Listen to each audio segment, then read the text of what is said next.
বন্ধুরা, দারুণ একটা জাদু নিয়ে আসলাম। এই জাদুটি দেখলে আপনাদের নিশ্চয়ই ভালো লাগবে। তো দেখতে থাকুন ভিডিও প্রথম থেকে শেষ পর্যন্ত। আর কি হয়, কিভাবে হয়।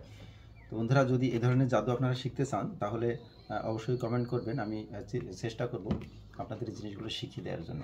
তো প্রথমে আমি একটা অন টাইমের কাপ নিয়েছি, এতে কিছুটা জুস ঢালবো এটাতে।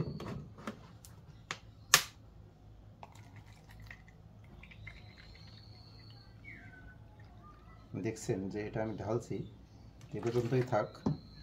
এখন দেখেন আমি এই পেন্সিলটা দিয়ে এটা উঠে আনবো।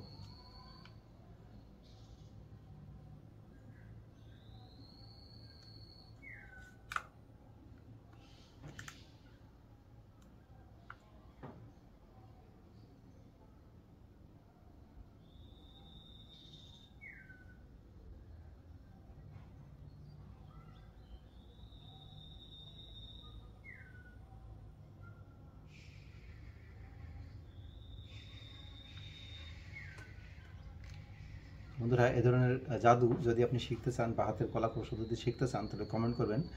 আমি পরবর্তী ভিডিওতে এই ধরনের ভিডিও কিভাবে করতে হয় বা এই ধরনের জাদুটা কিভাবে দেখাতে হয় সেটা আমি শিখে দেবো। তো বন্ধুরা, নতুন ভিডিওতে আবার দেখা হবে। ততক্ষণ সবাই ভালো থাকবেন। ধন্যবাদ।